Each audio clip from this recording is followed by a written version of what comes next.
पूरा L ward तो वैसे भी है ना साहिबा का दूसरा घर है, मैं बोलूँगी ये ऐसे ही है। और सॉरी टू से कि आजकल बिल्डर लोगों को ना गुंडे खरीदने की ज़रूरत नहीं है, बीएमसी ये काम बहुत अच्छे से कर लेती है। बच्चे लोग को घर में निकाल के कहाँ लेके जाऊँ।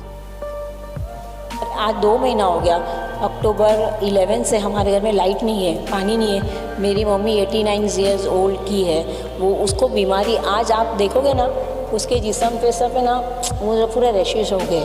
क्यों? लाइट नहीं रहती। कुछ मांग है आपकी? क्या मांग है?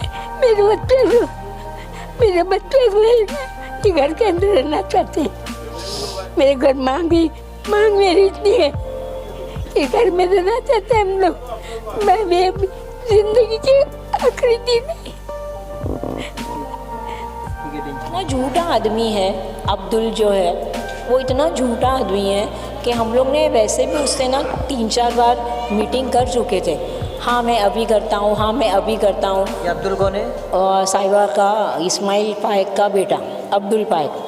वो सारा मेरी नानी के साथ मिलके, थर्ड जो मेरी नानी थी सरवर जहाँ, उनके साथ मिलके पूरा ये लोगों ने वो पूरा जो वसीयत थी वो सारा सब गायब कर दिए, कुछ रहा ही नहीं। मुंबई टीवी, हर खबर सच के साथ। मैं हूँ अफजल शेख और आप देख रहे हैं मुंबई टीवी। इस वक्त मैं कुर्ला पश्चिम के एल वार्ड के बिल्कुल बगल की एक ऐसी जगह पर मौजूद हूँ जिसका एक ऐसा डिस्प्यूट चल रहा है जिसको लेकर अक्सर जो है सालों से एक लड़ाई जारी है, जिसमें प्रॉपर्टी किसके हक में आएगी ये एक सबसे बड़ा सवाल है। क्योंकि बात करें तो अलग अलग तरीके से जो है इसे प्रॉपर्टी पर आरोप लगा है कि साहिबा ग्रुप द्वारा इसे कब्ज़ा कर लिया जाएगा और इसमें अलग अलग नाम भी जो है जोड़ कर के आए। बहरहाल हम आपको दिखाएंगे ये विवाद इस तरीके से बढ़ गया कि अब जो परिवार यहाँ पर रह रहा है, जिनके पास पूरे कागजात है और ये कागजात इतने पुराने हैं कि अगर आप भी देखेंगे तो आप भी दंग रह जाएंगे। और आप इनके घर पर देखिए कि लाइट मीटर सब काट दी गई है। काटने की वजह ये है कि इस जगह पर बिल्डर माफिया लोगों का कब्ज़ा जो है वो करना चाह रहे, इसलिए इनकी लाइट और सारी ऐसी ज़रूरतमंद की चीज़ें जो है वो काट दी गई है। और बाजू में हम आपको जो मैदान दिखा रहे थे, उस मैदान में भी तमाम जो इमारतें थी उन इमारतों पर भी जेसीबी या मनपा का हथौड़ा चलाकर उसे भी ज़मीन दोज कर दिया गया है। हमारे साथ इस पूरे प्रॉपर्टी की जो मालिक है, जिनके पास असली मायने में जो है सारे कागजात है, वो मौजूद है। जी मैम, आपका नाम बताइए और ये क्या विवाद जो है चल रहा है? जी अस्सलाम वालेकुम, नजमुन्निसा खान मेरा नाम है। और ये जो प्रॉपर्टी थी मेरे नाना की थी, अब्दुल्ला खान सोबत खान, जो कि हम लोग मीन्स पहले से ही जब इंडिया पाकिस्तान एक था तब से ये प्रॉपर्टी हमारी थी। और मेरे नाना की कुछ प्रॉपर्टी इंडिया में थी, कुछ पाकिस्तान में थी। उस वक्त तो आप लोग जानते हो कि इंडिया पाकिस्तान अफ़गानिस्तान सब एक ही थे। तो मेरे नाना का ऐसा था कि मेरे नाना की 3 वाइफ थी, जो एक पाकिस्तान में थी शमा बेगम, और इंडिया में जो थी वो 2 थी। एक मेरी मम्मी, मेरी नानी ज़ैनब बी, और एक सरवर जहाँ। जो सरवर जहाँ थी उनको तो कोई बच्चे नहीं थे। और मेरी जो नानी थी ज़ैनब बी, उनसे 2 बेटी थी, एक मेरी मम्मी ज़ैबुन्निसा और एक मेरी खाला खैरुन्निसा। तो क्या हो गया कि और मेरे नाना की ये वसीयत थी कि जो पाकिस्तान की प्रॉपर्टी है वो पाकिस्तान वाले लोगों को जाए और जो इंडिया की प्रॉपर्टी थी वो इंडिया वाले लोगों को रहे। बट ऐसे है ना, बट ऐसे हुआ है ना कि इन लोगों ने क्या किया, मेरे नाना का जब वो हज पढ़ने गए तो उनका इंतकाल हो गया वहीं पर।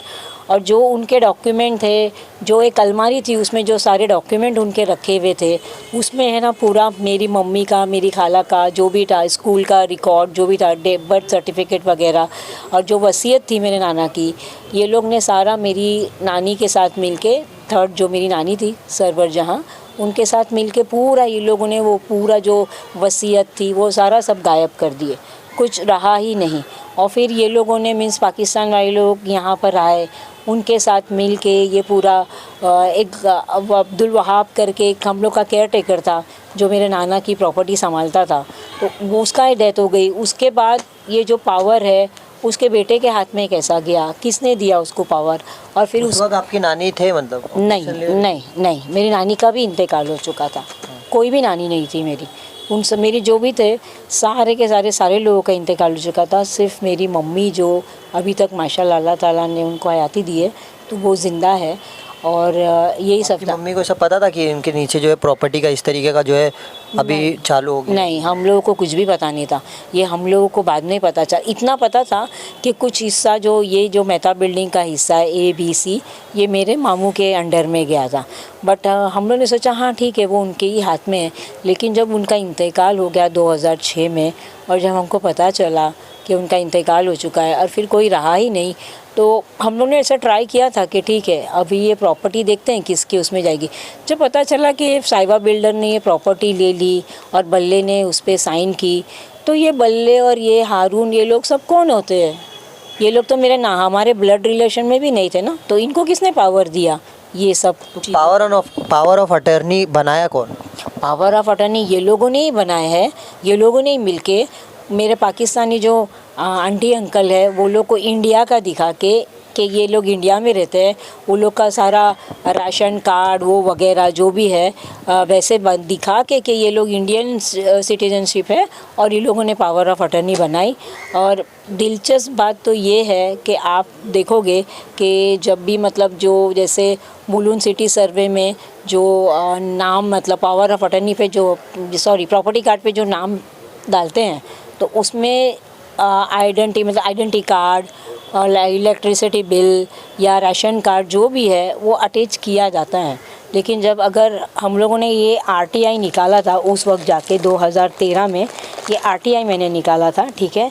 अगर आप देखोगे ना इसमें, तो इसमें कहीं भी वो लोग का कोई भी आइडेंटिटी प्रूफ है ही नहीं। आप बता रहे थे कि सारे जो है जिनके पास होना चाहिए था वो सारे का इंतकाल हो चुका था, तो इंतकाल के बाद प्रॉपर्टी के पेपर बने कैसे? वही कैसे बने यही ये लोग ही जाने कि ये जो बल्ले है फजलुर रहमान जिसका नाम है, और जो इसका बाप था, सॉरी मैं थोड़ा हर्ष लैंग्वेज बोल रही हूँ, ये जो इसका बाप था वो अब्दुल वहाब, वो केयरटेकर था, वो तो गुजर गया 95 में ही। उसके बाद से ये सारा पेपर ये लोगों के पास कैसे आया? ये लोग इससे पहले भी कोई साइन वगैरह का मामला आप बता रहे थे? किसका? उनका मेरे कि नाना का। मरने के बाद भी जो है उसके 2 साल बाद उन्होंने साइन वगैरह? हाँ, मेरे मामू का तो 2006 में इंतकाल हो गया, और ये जो मीन्स प्रॉपर्टी कार्ड पे जो मेरे मामू का नाम था वो 2010 में ये लोगों ने डाला, जबकि सिर्फ 2010 में 2006 में उन लोग का इंतकाल हो चुका। 2010 में प्रॉपर्टी कार्ड पे नाम आया सिर्फ मेरे मामू का, अहमदुल्ला खान, हमीदुल्ला खान और नूरजहां। मेरी नानी का भी नाम उसमें मेंशन नहीं है। इंतकाल हो गया था तो सिग्नेचर कैसे मिला? वही अब वही सोचने की बात है कि ये सब क्या है, इंडिया की गवर्नमेंट को ये लोगों ने बेवकूफ़ बनाने का काम किया है और कुछ नहीं किया है। आज अपने को हर जगह जगह ये लोग प्रूफ मांगते हैं। तो आपकी लाइट बिल और सारी चीज़ें काट दी गई है, आप बोल रहे हैं कि साहिबा ग्रुप का जो है इसमें कब्जा हो सकता है, तो साहिबा ग्रुप की तरफ से कोई आया या आपको कैसे पता चला कि साहिबा ग्रुप के लोग ही कब्जा कर रहे हैं? क्योंकि वो लोग हम लोग के पीछे पड़ रहे थे, ये जगह के हमारी जगह है, ये जगह हमारी है, और हम उन लोग को ये प्रूव करते कि नहीं ये जगह मेरे नाना ने मेरी माँ को दी है रहने के लिए। 62 से हम लोग यहाँ पर रह रहे हैं, और ये लोगों का था कि नहीं आपके जो मेरे कज़िन ब्रदर है जो कदीर भाई, जो मेरी खाला के लड़के हैं खैरुन्निसा, उनको उसने ये लोग ये इल्ज़ाम लगाते कि उसने प्रॉपर्टी हम लोग को बेच दी, आप लोग का घर भी वो कैसे बेच सकते हैं, हमारा घर वो कैसे बेच सकते हैं। और कैसे था कि और हम लोगों ने 2016 से साहिबा के ऊपर ऑलरेडी हम लोग का केस चल रहा है, 2598 हम लोग का केस का नंबर है, उस पर भी हम लोग का चल रहा है। ये लोग ने हम लोगों को ज़बरदस्ती कि अभी पूरा बिल्डिंग का ये लोग ने बिल्डिंग में आग भी ये लोगों ने ही लगाई 2020 में 24 जनवरी 2020 में आग भी इन लोगों ने ही लगाई। फिर लॉकडाउन के अंदर जून 18 को ये लोगों ने पूरा डिमोलिश भी कर दिया, ओके। और उसके बाद से फिर है ना आज तक वो सारे लोग जो है बेघर है, 1 रुपया भी ये लोग को भाड़ा दिया नहीं है। और उसके बाद से ना ये लोग हमारे पीछे लगे हैं। तभी भी हम लोग का लाइट और पानी कट किया था, तभी भी हम लोग अदालत में गए थे, लेकिन दूसरे तीसरे दिन हम लोग का फिर लाइट और पानी रिस्टोर हो गया था, ये बोल के कि नहीं आपका हम लोग किसी और का कट करना चाह रहे थे। जो नोटिस हम लोगों को भेजा था उन लोगों ने, वो नोटिस में भी हमारा घर कुछ था ही नहीं। लेकिन अब ऐसे हो गया कि वही नोटिस 2019 का नोटिस ही लेके आए हैं ये लोग, और हम लोग को बोल रहे हैं कि ये जगह हम लोग को डेमोलिश करनी है। अक्टूबर 11 को अभी 2013 में 23 में ये लोग ने हमारे घर में ज़बरदस्ती घुस के बीएमसी के कुछ सीनियर ऑफिसर्स को लेके, जिसमें राहुल चौगले और अमोल कोहली और फिर कुर्ला का एसीपी अशोक खोट, वो भी सीनियर पे ये एसीपी गोविंद गंभीर है। गोविंद गंभीर, हाँ, बट एक थे अशोक खोट करके, हाँ सीनियर थे, वो भी साथ में आए थे। ये लोग को पूरा ये लोगों ने मैनेज करके पूरा एल वार्ड तो वैसे भी है ना साहिबा का दूसरा घर है, मैं बोलूँगी ये ऐसे ही है।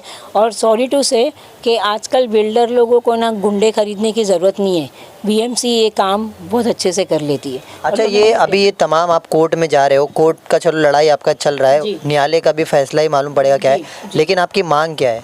हमारी मांग क्या है कि हमारी ज़मीन है, हमारी ज़मीन में हम लोग लैंडलॉर्ड है तो हमको एज अ लैंडलॉर्ड ट्रीट करना चाहिए। जो भी है हम लोग का जो भी है वो हम लोग अपना देख लेंगे।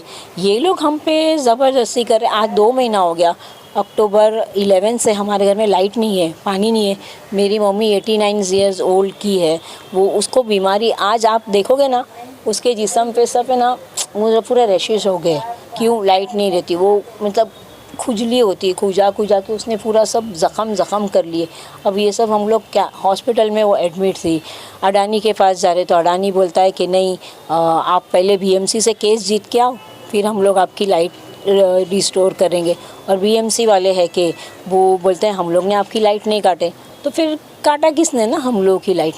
तो जाहिर सी बात है कि अच्छा, ये जो तमाम साहिबा ग्रुप का आपने नाम लिया है, जी। अब साहिबा ग्रुप के लोग जो है, जी। जो क्या मालूम बीच में भी कोई मीडिएटर हो सकता है, हाँ। तो आपकी डायरेक्ट अगर उनसे बात होती है क्या, तो क्या कहेंगे हम? डायरेक्ट बात करने को, वो हमारे घर पर आए, मेरे घर पर आए डायरेक्ट, उसको तो पता है, हमारे घर पे आ जाए, हमारे घर पे आए, हमसे बात करे। ये बीच में जो वो उसने चमचे छोड़ के रखे, वो क्यों आना चाहिए? खुद आए ना, अगर उसको हम लोग से सेटलमेंट करना है तो खुद आए। और वो इतना झूठा आदमी है, अब्दुल जो है वो इतना झूठा आदमी है कि हम लोग ने वैसे भी उससे ना 3-4 बार मीटिंग कर चुके थे। हाँ मैं अभी करता हूँ, हाँ मैं अभी करता हूँ। ये अब्दुल कौन है? साहिबा का, इस्माइल पाएक का बेटा अब्दुल पाएक, वो कितने बार मिल चुके हैं हम लोग उससे। हाँ मैं, आप लोग मेरे फैमिली मेम्बर हो, मैं आप लोग को एज अ फैमिली ट्रीट करता हूँ, मैं आप लोग का कभी गलत नहीं होने दूंगा। फैमिली बोल के पूरे गुंडे लोगों को हमारे घर में घुसा दिया और हम लोग को पूरा घर के बाहर निकाल दिया। ये फिर तो जिस तरीके से आपने सुना कि ये पूरा मामला किस तरीके से पूरा जो है उलझ गया है, अब आरोप सबसे बड़ा ये लग रहा है कि साहिबा ग्रुप एक तरफ तमाम ऐसे बड़े बड़े प्रोजेक्ट्स आ रहे हैं जिसमें लोग आंख बंद करके एक नाम की वजह से भरोसा करके बिल्डिंगें ले लेते हैं, लेकिन बाद में पता चलता है कि ये प्रॉपर्टी का बहुत बड़ा विवाद चल रहा है और इसमें सैकड़ों लोग बेघर हो जाते हैं। तो आप पहले ही बच सकते हैं। इस खबर को आपने देखा, अगर इस जगह पर कुछ भी ऐसा दावा करके कोई बुकिंग करता है तो आप सावधान रहे, क्योंकि इसी तरीके से तमाम ऐसी प्रॉपर्टियाँ होगी जहाँ पर और भी ऐसे कब्जे वाले मामले होंगे। बहरहाल ये सामने तो आया, इनके बाद के अब जो है इनके न्यायालय के मामले को देखकर ही मालूम पड़ेगा कि आगे किसके पक्ष में फैसला आता है। लेकिन बहरहाल ये आप देखिए कि किस तरीके से पूरा शुरुआत से विवाद रहा, जिसमें बड़े बड़े लोग इसमें एजेंट बन करके आए और इस प्रॉपर्टी का सौदा हुआ। और ये प्रॉपर्टी का सौदा इस तरीके से हुआ कि इन्हें ही नहीं पता कि इनकी प्रॉपर्टी बिक गई। अब ये देखना है कि ये तमाम लोगों को लेकर जिन्होंने बिल्डिंग का जो है बताया कि वहाँ पर आग लग गई थी, और तमाम ऐसे लोग जो रहवासी है वो अगर सामने आकर के क्या बताएंगे वो भी हम आपको आने वाले दिनों में बता देंगे। ऐसे तमाम अपडेट जो है लगातार हम आप तक पहुँचाते रहेंगे। कैमरामैन जैन सैयद के साथ अफजल शेख, मुंबई टीवी।